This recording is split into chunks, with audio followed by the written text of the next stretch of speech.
The morning light filtered through the half-open blinds of Officer Thomas Brennan's apartment as he gulped down his third cup of coffee. His uniform hung perfectly pressed on the bedroom door, badges polished to a shine. 15 years on the force had taught him routine was everything. The Westridge Police Department had been his home longer than this apartment. Thomas stared at his reflection in the bathroom mirror, straightening his collar. At 42, the job had hardened him. The lines around his eyes had deepened and flecks of gray peppered his dark hair. He'd seen it all, or that's what he told the rookies.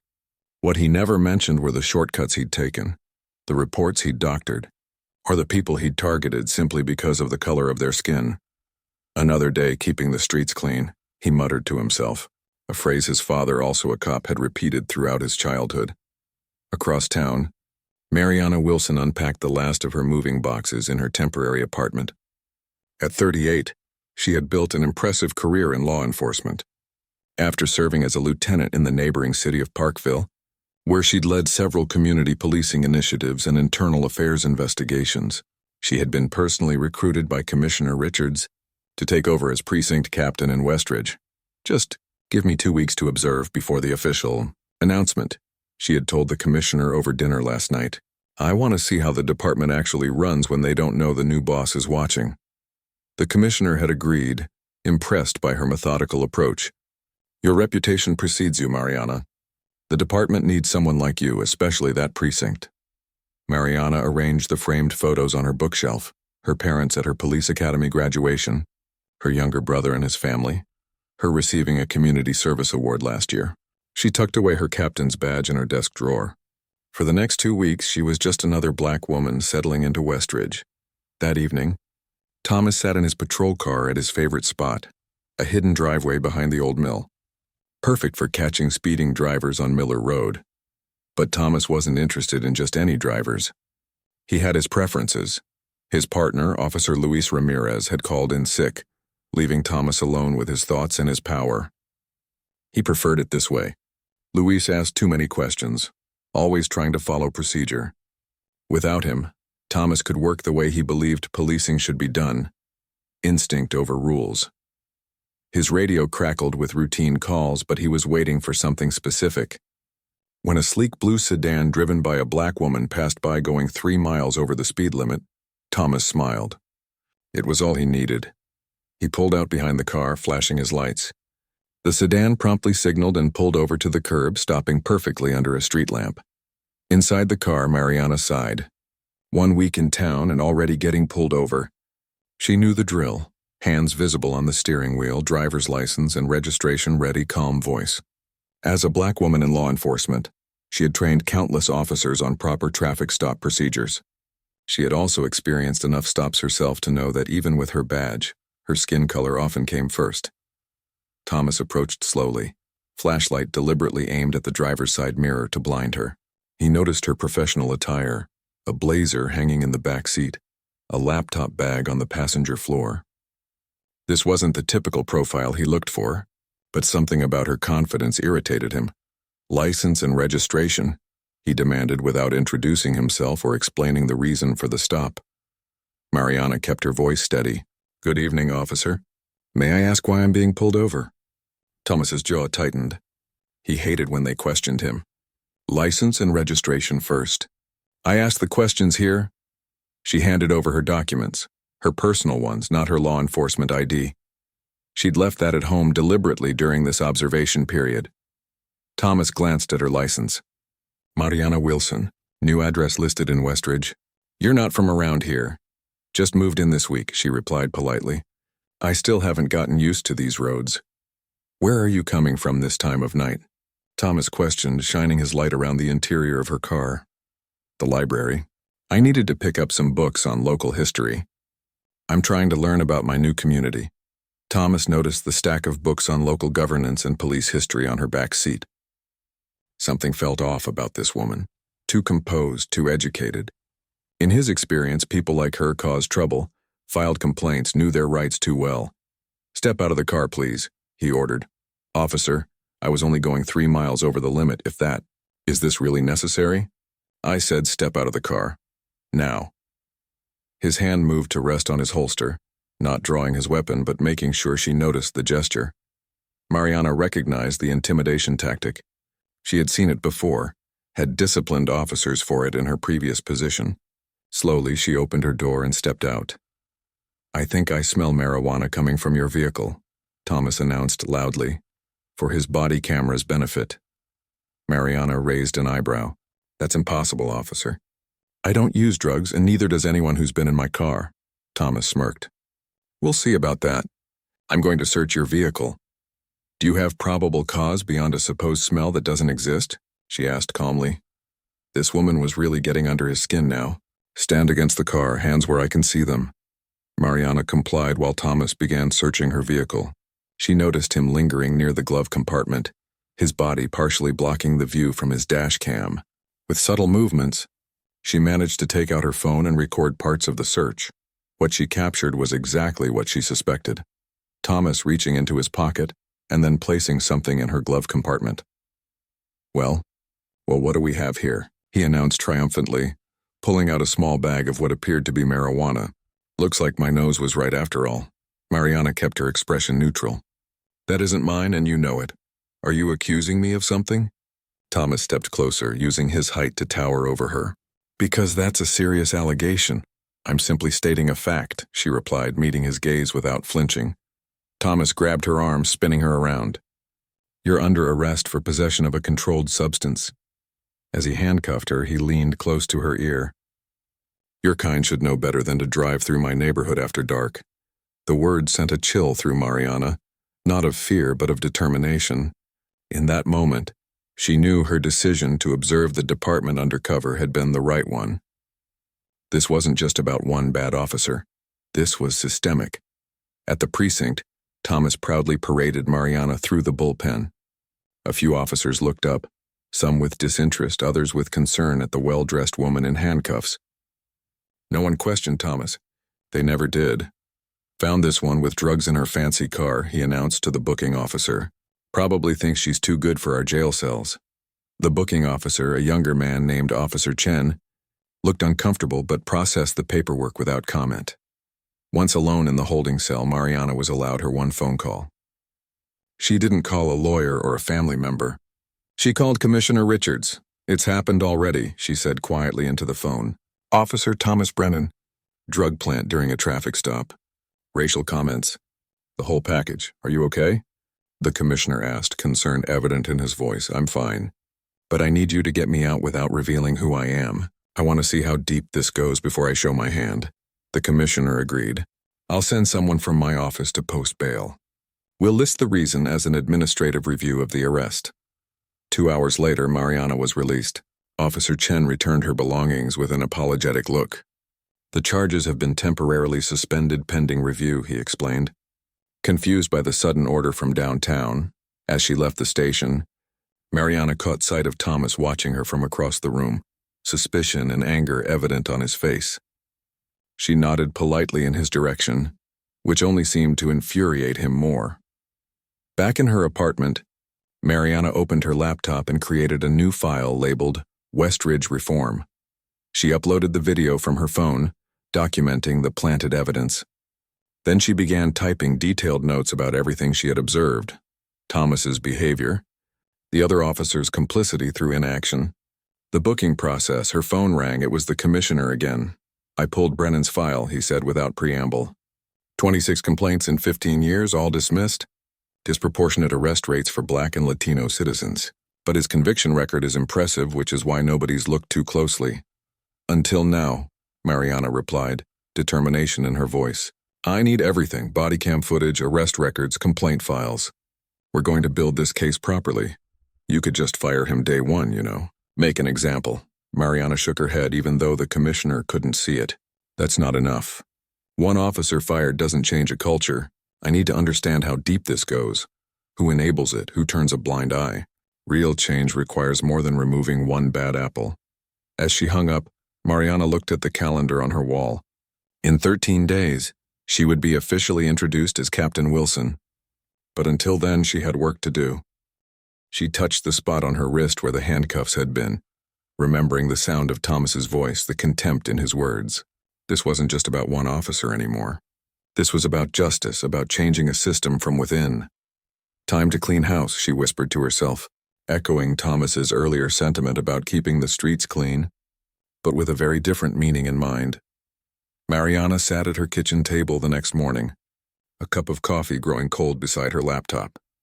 Her fingers moved quickly across the keyboard as she documented every detail of last night's encounter. The handcuffs had left faint marks on her wrists, nothing painful but a visible reminder of what had happened. Her phone buzzed with a text from Commissioner Richards. "Files you requested are ready. Secure server link in your email." She opened the email and began downloading Officer Thomas Brennan's complete service record. 15 years of evaluations, incident reports, civilian complaints, and body camera footage logs filled her screen. As she scrolled through the complaints, a pattern emerged, most filed by Black and Latino residents. All dismissed for insufficient evidence or officer's account differs. Too easy to dismiss one voice at a time, she murmured to herself. A knock at her door interrupted her thoughts. Through the peephole, she saw a young woman in a postal uniform holding a package. "Delivery for Mariana Wilson," the woman said when Mariana opened the door. Mariana hadn't ordered anything. She signed for the package with caution and brought it inside. Inside the box was a folder with the commissioner's seal and a note. "Too sensitive for digital. Body cam footage from 5 incidents where complaints were filed against Brennan." Richards. She loaded the first video on her laptop. The footage showed Thomas conducting a traffic stop similar to her own. A young black man, professionally dressed, pulled over for rolling through a stop sign. The interaction started tense and escalated quickly, with Thomas claiming to smell marijuana just as he had with her. The body camera conveniently turned away during the search, then showed Thomas discovering drugs. Mariana watched all 5 videos, taking detailed notes. In each case, the pattern was nearly identical. Minor traffic violation, claim of smelling something suspicious, camera angle shifting during search, miraculous discovery of contraband. "Not very creative, are you, Officer Brennan?" she said to the screen. Her phone rang. An unknown number. "Ms. Wilson?" A hesitant male voice asked when she answered. "Yes, who's this?" "Officer Chen from last night." "The booking officer." He spoke quietly as if worried about being overheard. "I shouldn't be calling you, but I saw the order to suspend your charges." "That never happens." Mariana chose her words carefully. "Officer Chen, why are you calling me?" "Because what happened to you last night wasn't right. And it's not the first time I've seen Brennan do this." She sat up straighter. "I'm listening, not over the phone. Can we meet?" "There's a coffee shop called Leanne's on 6th Street. I'm off duty at 4. After hanging up, Mariana called the commissioner to run a background check on Officer Daniel Chen, 26 years old. 2 years on the force, exemplary academy record, no complaints. Lowest number of arrests in the precinct, but highest community engagement scores. At 4 o'clock, Mariana sat in a corner booth at Leanne's watching the door. Officer Chen Daniel arrived in civilian clothes, nervously scanning the room before spotting her. He slid into the booth, hands fidgeting with a paper napkin. "Thank you for meeting me," he said. "Why don't you tell me why we're here, Daniel?" He looked down at his hands. "I became a cop to help people, to make a difference. My parents came here with nothing. They taught me to work hard, do the right thing." He met her eyes. "What Brennan does, that's not what I signed up for." "And what exactly does Brennan do?" She pressed. "Plants evidence, targets certain people, has this whole territory mentality about neighborhoods, and everyone just looks the other way because his arrest numbers are good." "Everyone? What about you?" Daniel's face flushed. "I've only been there 2 years. I tried to say something once to Lieutenant Hayes. He told me to focus on my own cases and stay in my lane. Has anyone ever reported him? Besides the civilians, I mean. Officer Ramirez, Brennan's partner, requested a transfer 6 months ago. Never said why officially, but everyone knew." Daniel leaned forward. "Look, I shouldn't be telling you this, but something weird happened after you left last night. A call came in from downtown and suddenly your case was marked for review. That never happens for a simple possession charge." Mariana kept her expression neutral. "Maybe I got lucky." "No one gets that lucky," Daniel said, shaking his head. "Who are you, really?" She smiled slightly. "Just someone who doesn't like being framed, Officer Chen. Now, would you be willing to make an official statement about what you've witnessed? I could lose my job, or you could help clean up your department. Think about why you became an officer in the first place." Back in her apartment, Mariana added Daniel's account to her growing file. 7 days into her undercover observation, and she already had substantial evidence against one officer and hints of a department-wide culture of looking the other way. Her phone rang again. Commissioner Richards. "How's it going?" he asked. "I've identified at least one potential ally in the department, young officer named Chen, and I've reviewed the body cam footage. Brennan's been using the same playbook for years. The question is how many others are involved," the commissioner said. Hayes was in charge of reviewing those complaints, and he dismissed every single one. Mariana rubbed her temples. "I need to see how deep this goes. Can you get me access to Hayes's personnel file? And I want to talk to Ramirez, the partner who requested a transfer." The next morning, Mariana drove to a quiet suburban neighborhood 30 minutes outside of Westridge. Officer Luis Ramirez had transferred to a small community policing unit here, after 6 years as Thomas Brennan's partner. She found him coaching a youth soccer team in the park, a group of 8-year-olds running drills while parents watched from the sidelines. She waited until practice ended before approaching. "Officer Ramirez, I'm Mariana Wilson. I was hoping to talk with you about your time at Westridge PD." Luis studied her with careful eyes. He was younger than she expected, maybe mid-30s, with a thoughtful expression. "Who are you with?" "Let's just say I'm conducting an investigation into certain practices at your former precinct, specifically involving your ex-partner, Officer Brennan." Luis glanced at the departing children and parents. "Not here. Follow me." They walked to a nearby diner, taking a booth in the back. Luis ordered coffee for both of them, waiting until the waitress left before speaking. 6 years I rode with Thomas," he said quietly. "At first I thought he was just old school, a tough cop who knew his beat. It took me too long to see what was really happening." "Why did you transfer instead of reporting him?" Mariana asked. Luis's face hardened. "I did report him. 3 times. Filed detailed accounts of misconduct. Nothing happened except my performance reviews suddenly started mentioning teamwork issues and communication problems." He stirred his coffee slowly. "The 3rd time, Lieutenant Hayes called me into his office, said if I couldn't be a team player, maybe I should find another team.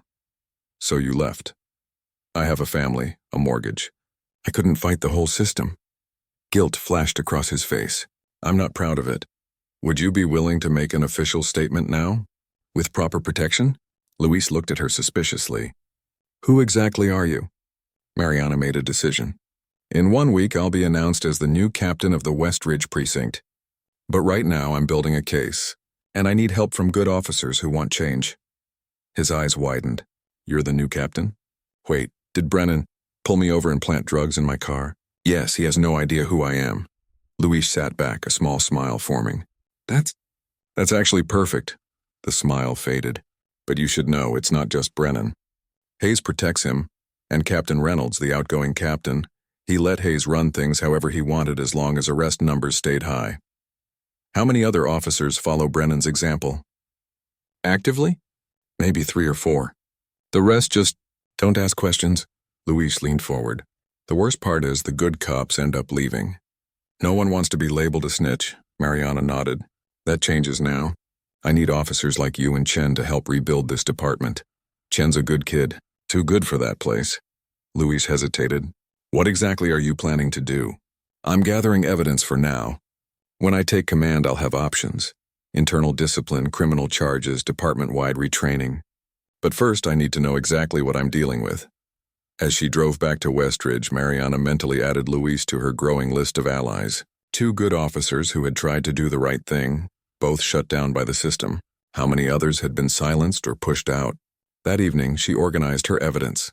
The video of Thomas planting drugs in her car, the pattern shown in body camera footage, testimonies from Chen and Ramirez, complaint files spanning 15 years.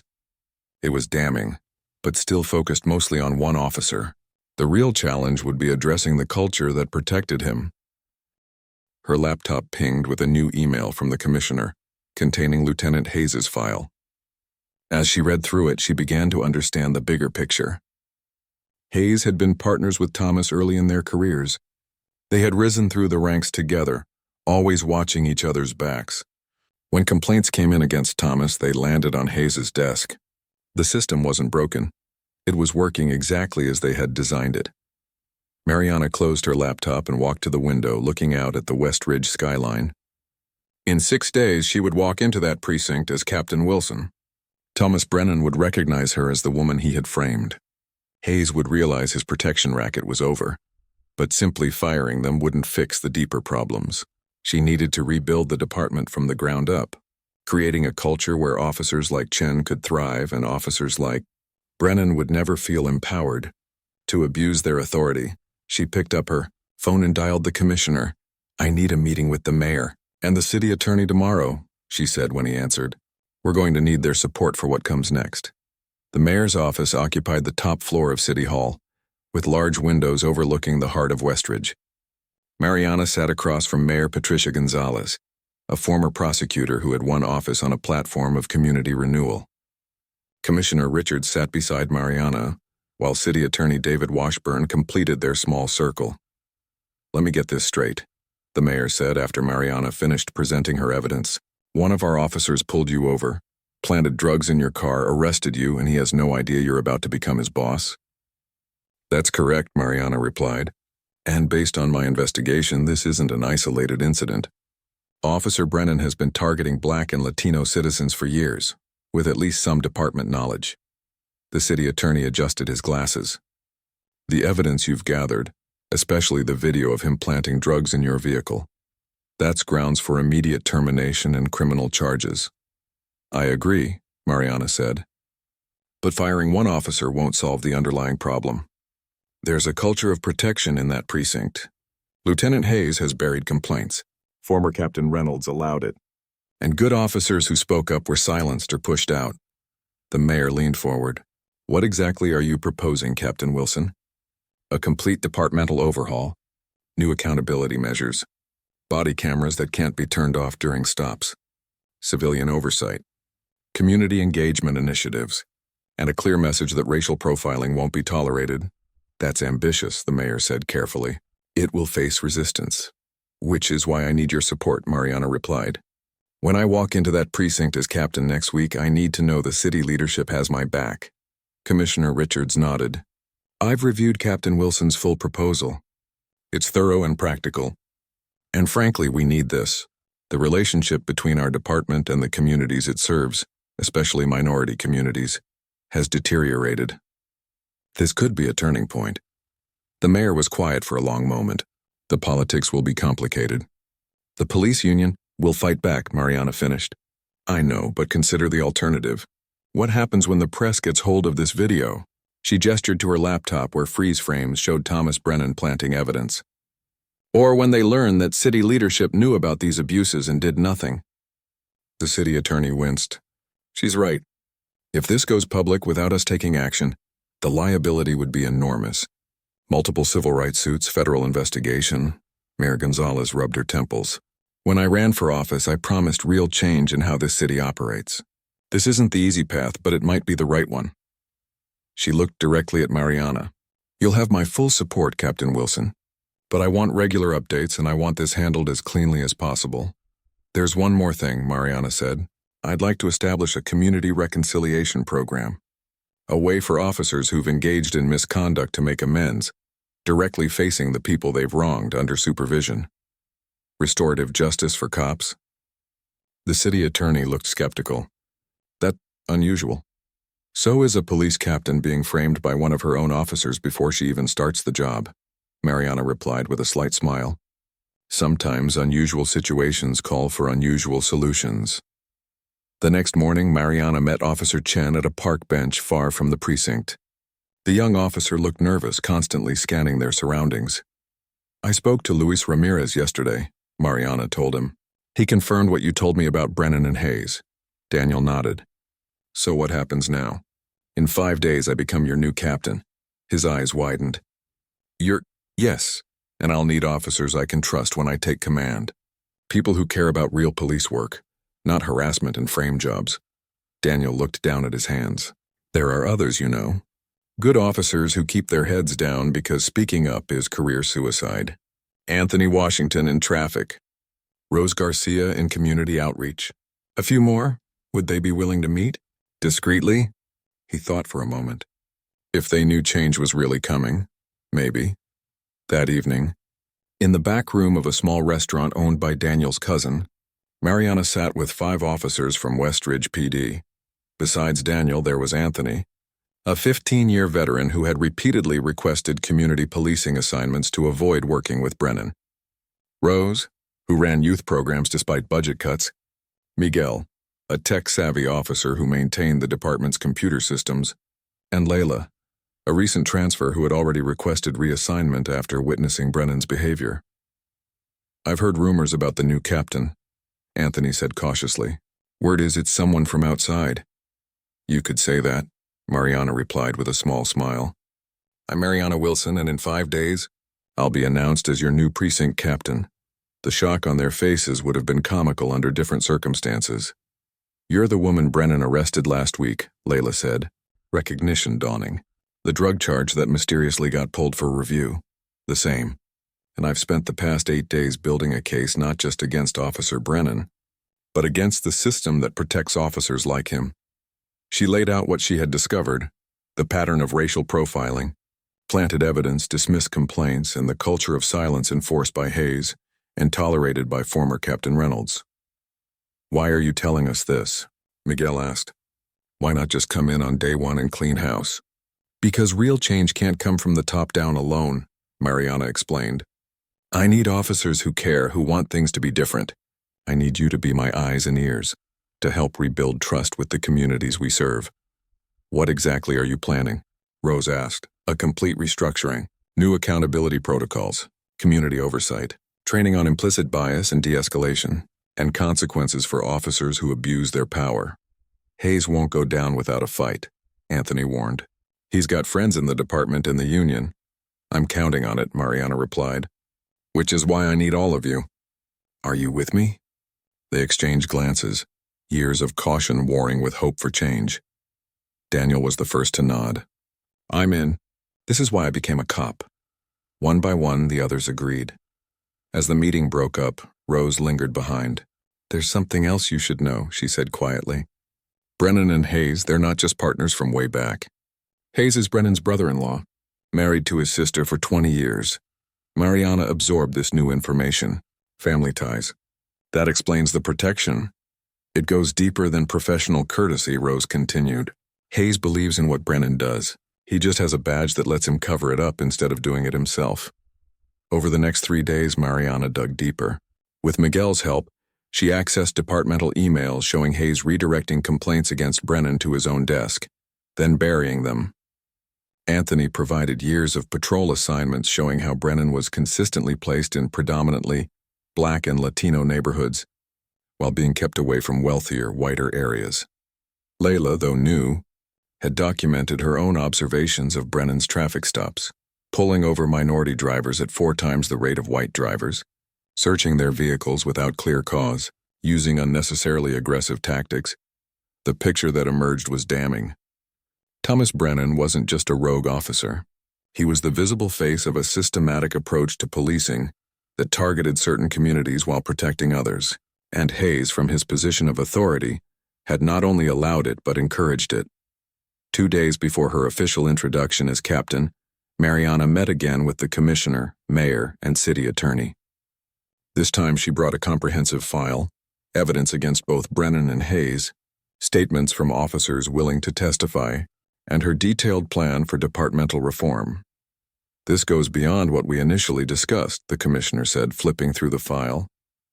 Lieutenant Hayes could argue he was just following established procedures. Procedures he helped establish specifically to shield misconduct, Mariana countered. "I've included emails where he explicitly directs complaints against Brennan to his own office, then closes them without investigation." The mayor studied the documents, her expression grave. "The family connection complicates things. Hayes can claim he recused himself from cases involving his brother-in-law. Except he didn't," Mariana pointed out. "He inserted himself specifically to protect Brennan, and I have 5 officers ready to confirm this pattern." The city attorney sighed. "From a legal standpoint, the case against Brennan is straightforward. The video evidence alone is sufficient for criminal charges. Hayes is more complicated, but there's enough here for administrative action at minimum. I want both of them held accountable," Mariana insisted, "and I want the department restructured to prevent this from happening again." The mayor closed the file. You'll have what you need, Captain. But be prepared, this won't be easy. The old guard will fight back, the union will get involved, and some members of the community might even defend them. I'm not looking for easy, Mariana replied. I'm looking for right.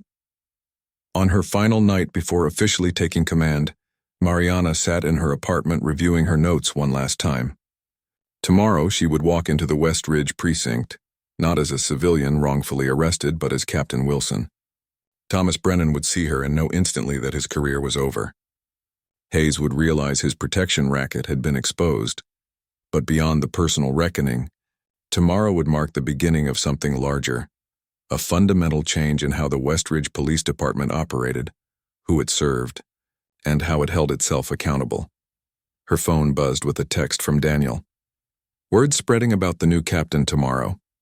Brennan's bragging he'll have you transferred within a month. Mariana smiled. Thomas Brennan had no idea what was coming. He thought his system was untouchable, that the old networks of protection would hold. He was about to learn otherwise. She texted back, "Make sure you're there early tomorrow. You won't want to miss this." The morning sun cast long shadows across the West Ridge Police Department parking lot as Mariana pulled in. She had chosen her outfit carefully, a crisp navy blue suit, minimal jewelry, hair pulled back in a neat bun. Professional, authoritative, unmistakably in command. As she walked toward the entrance, she spotted Officer Chen arriving for his shift. He gave her a subtle nod, then held the door. "Good morning, ma'am," he said formally for the benefit of anyone watching. The precinct buzzed with morning activity, officers ending night shifts, day shift starting, civilian staff checking in. Mariana moved through the space unnoticed, just another visitor, until Commissioner Richards spotted her and approached. "Ready for this, Captain Wilson?" he asked quietly. "More than ready," she replied. The commissioner checked his watch. "The formal introduction is scheduled for 8. Hayes has called a mandatory briefing for all available personnel." "Perfect," Mariana said. "And Brennan?" "On duty. Should be here any minute." As if on cue, Officer Thomas Brennan strolled through the door, laughing with another officer about something. He moved with the easy confidence of someone who had never faced consequences for his actions, someone who believed himself untouchable. He didn't notice Mariana standing with the commissioner. At precisely 8 o'clock, Lieutenant Hayes emerged from his office and called for attention. The bullpen quieted as officers gathered around. Thomas took a position near the front, arms crossed, looking bored. "Morning, everyone," Hayes began. "As you know, Captain Reynolds retired last month. Today we welcome his replacement." He gestured toward the commissioner. "Commissioner Richards will make the introduction." The commissioner stepped forward. "Thank you, Lieutenant. It's my pleasure to introduce your new precinct captain. She comes to us with an exceptional record in community policing and departmental leadership. Please welcome Captain Mariana Wilson." Mariana stepped forward and the room fell silent. She watched as recognition dawned on Thomas's face, confusion, then disbelief, finally fear. His arms uncrossed, dropping limply to his sides as he took an unconscious step backward. Hayes, not yet noticing his brother-in-law's reaction, extended his hand to Mariana. "Welcome to West Ridge, Captain. We're looking forward to working under your leadership." Mariana shook his hand firmly. "Thank you, Lieutenant Hayes. I'm looking forward to it as well." Her eyes never left Thomas as she spoke. "In fact, Officer Brennan and I have already met, haven't we?" All eyes turned to Thomas, who had gone pale. Hayes looked between them, confusion evident on his face. "Officer Brennan was kind enough to introduce me to departmental procedures last week," Mariana continued, her voice carrying through the now silent room, though I don't think he realized who I was at the time. Thomas opened his mouth, then closed it, no words coming out. "Captain?" Hayes asked, tension creeping into his voice. "Perhaps we should continue this conversation in private," Mariana suggested. "Commissioner, Lieutenant Hayes, Officer Brennan, would you join me in the captain's office? The rest of you, please return to your duties. We'll have a proper department meeting this afternoon." As the crowd dispersed, whispers already spreading, Mariana led the way to what was now her office. Once inside, she closed the door and took her seat behind the desk. The commissioner stood to one side while Hayes and Thomas remained standing in front of her. "What's this about?" Hayes demanded, looking between Mariana and his brother-in-law. Mariana opened a folder on her desk. 8 days ago, Officer Brennan pulled me over on Miller Road. He claimed to smell marijuana, searched my vehicle without proper cause, and planted evidence in my glove compartment. He then arrested me, making racially charged comments in the process. Hayes turned to Thomas. Is this true? Thomas found his voice at last. She's lying. I conducted a legal search after detecting the odor of— I have it on video, Mariana cut in, turning her laptop to show them. The entire incident, including the moment you planted the drugs in my car. The color drained from Hayes's face as he watched the footage. Thomas stared at the floor, his earlier confidence completely evaporated. That's not all, Mariana continued. I've spent the past week reviewing your history, Officer Brennan. 15 years of complaints, all mysteriously dismissed. A pattern of targeting Black and Latino citizens. Planted evidence. Excessive force. She shifted her gaze to Hayes. And you, Lieutenant, burying complaints, redirecting investigations, protecting him every step of the way. This is ridiculous, Hayes sputtered. You can't just come in here and make these accusations. The union is already aware, the commissioner interjected, as are the mayor and city attorney. The evidence is overwhelming, gentlemen. Thomas finally looked up. It was just one mistake. I've been under a lot of stress lately, and one mistake? Mariana repeated, her voice dangerously quiet. We both know that's not true. I've spoken with Luis Ramirez, your former partner. I've reviewed body camera footage from at least 5 similar incidents. I have statements from officers in this precinct who witnessed your behavior and were afraid to report it. Thomas shot a desperate look at Hayes. Mike, do something. Hayes straightened his posture, attempting to regain control of the situation. With all due respect, Captain, this seems like a personal vendetta. You were involved in the incident, which creates a clear conflict of interest. Perhaps we should let Internal Affairs handle this investigation. Internal Affairs has been notified, Mariana said calmly. They'll be conducting their own review. But this isn't just about one incident or one officer. This is about a pattern of behavior that you, Lieutenant, have enabled and covered up, including complaints that should have been handled by IA but never made it there because you intercepted them. She pulled out another folder. Emails showing you redirecting complaints against your brother-in-law to your own desk. Performance reviews where you dismissed concerns from other officers. Patrol assignments keeping Officer Brennan in minority neighborhoods where his particular brand of policing went unquestioned. Hayes's face hardened. You've been here less than an hour and you're already attacking the way this precinct operates. We maintain order in difficult neighborhoods. We keep this city safe. For some people, Mariana countered. Not for everyone. The commissioner cleared his throat. Here's what happens next. Officer Brennan, you're suspended effective immediately pending termination proceedings and criminal charges. Lieutenant Hayes, you're also suspended pending an administrative review of your actions. Both of you will surrender your badges and firearms before leaving the building. This is insane, Hayes protested. We haven't done anything that wasn't standard procedure in this department for years. And that, Mariana said quietly, is exactly the problem. After Hayes and Thomas had been escorted out, the commissioner turned to Mariana. Well, that went about as expected. Hayes will fight this, you know. He has connections in the department, in the union. Let him, Mariana replied. The evidence speaks for itself. And Brennan? He's facing criminal charges. The DA is already preparing the case. The commissioner nodded. You've made some powerful enemies on your first day, Captain. And some powerful allies, she countered. Speaking of which, could you ask Officer Chen to come in? I'll need his help identifying the other good officers in this precinct. After the commissioner left, Mariana took a moment to look around her new office.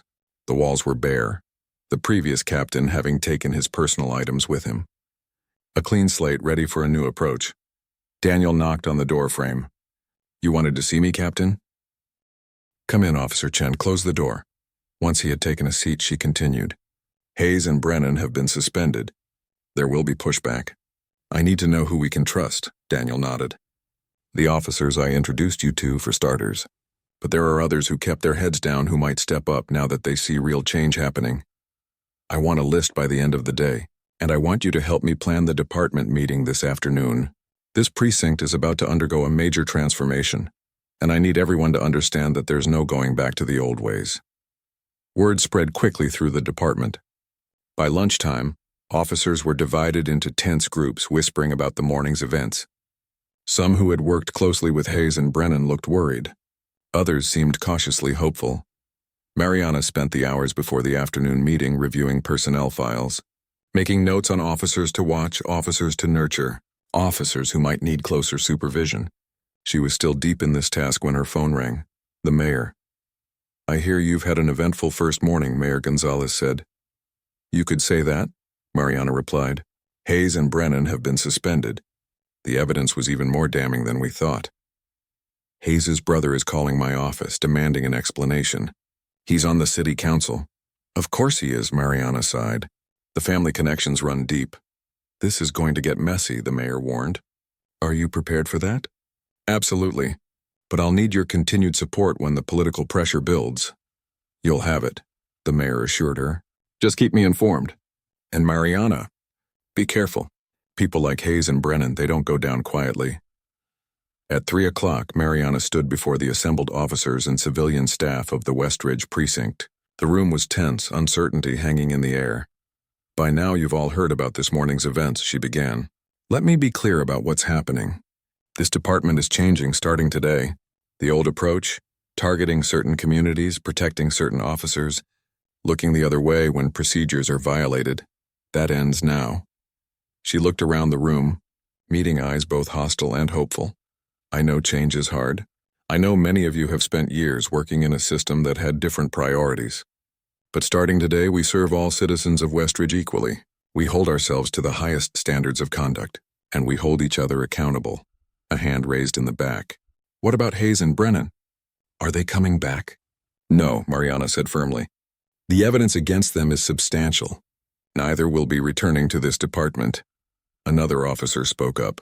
"With all due respect, Captain, you've been here one day. Some of us have worked here for decades. You can't just come in and change everything overnight." "You're right, officer." She checked his nameplate. "Turner. Change takes time.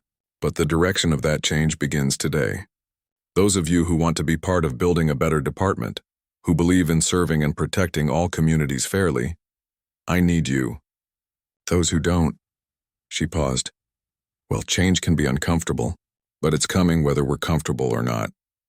As the meeting concluded, Mariana noticed the divisions in the room, those moving toward her with questions and ideas, and those hanging back watching with suspicion or concern. The battle lines were already being drawn. Officer Rose Garcia approached. "That was quite a first day, Captain. What's the plan for tomorrow?" Mariana smiled slightly. "Tomorrow we start rebuilding. One officer, one procedure, one community relationship at a time." 3 weeks had passed since Mariana Wilson took command of the Westridge Police Department. 3 weeks of resistance, small victories, and the exhausting work of rebuilding a broken system. She sat in her office reviewing the latest community complaint statistics, down 30% already, a promising start. A knock at her door interrupted her thoughts. Officer Chen entered with a file folder. "The DA's office just sent this over," he said, placing it on her desk. "They've finalized the charges against Brennan. Evidence tampering, falsifying police reports, civil rights violations, and more. They're offering a plea deal." Mariana opened the folder. 5 years, eligible for parole in 3, plus permanent loss of his badge. "Is that enough?" Daniel asked. She sighed. "For what he did to me? More than enough. For everything he's done over 15 years? Probably not. But proving all those cases would be nearly impossible. And Hayes? Still fighting the administrative charges. His brother on the city council is making noise, but the evidence is solid. He'll lose his position, though criminal charges are unlikely." Daniel shifted uncomfortably. "There's something else." "The officers loyal to Hayes, Turner, Phillips, Dwyer, they've been meeting after hours. Word is they're building a case against you, claiming a hostile work environment, targeting of long-serving officers." Mariana wasn't surprised. Let them try. The mayor and commissioner are firmly behind these reforms. She closed the file. "How's the community outreach program coming?" "Better than expected. Rose has 30 residents signed up for the Civilian Advisory Board.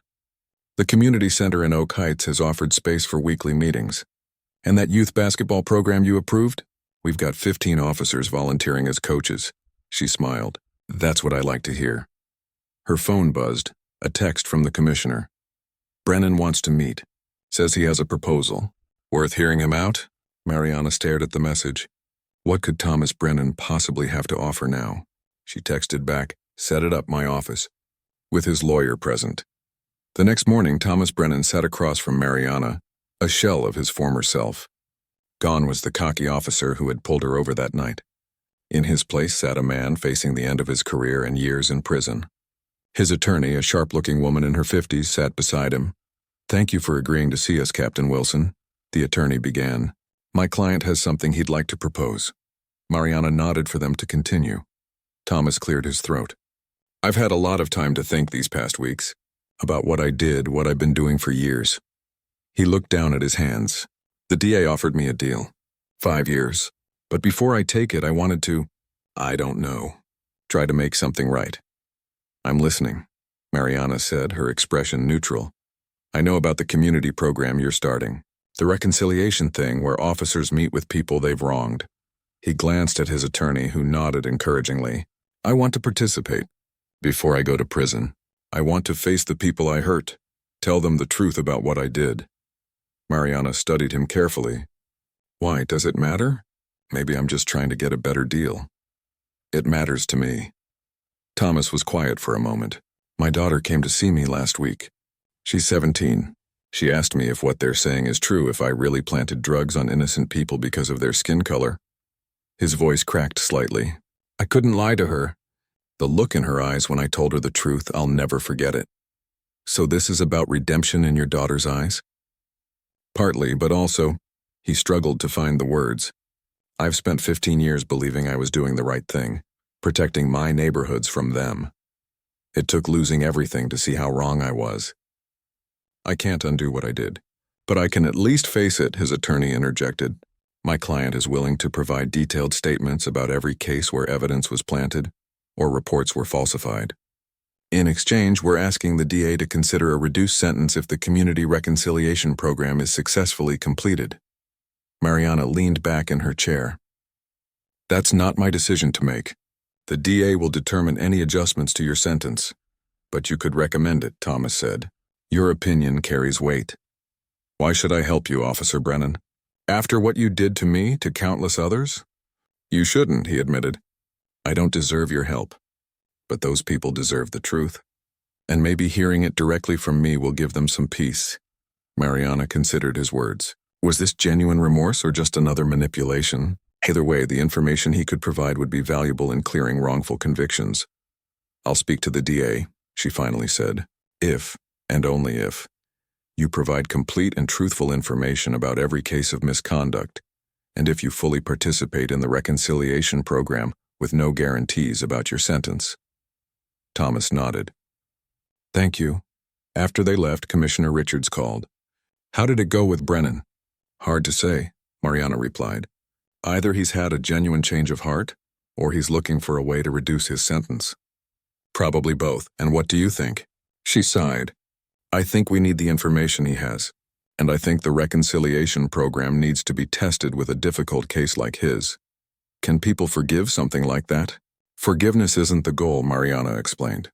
"Understanding is, truth is. Some might forgive, others won't. But everyone deserves to know what really happened to them." 2 months later, Mariana stood at the back of the community center in Oak Heights, watching as Thomas Brennan sat facing a semicircle of 12 people, all victims of his misconduct over the years. Some had spent time in jail for drugs that weren't theirs.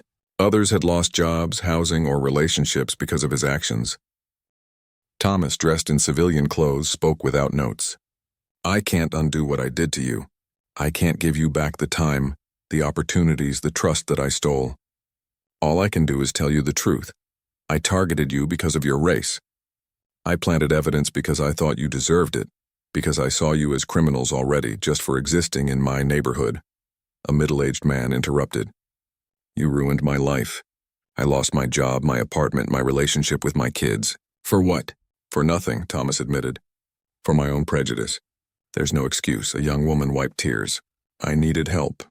I was 19, lost, looking for my little brother who'd run away.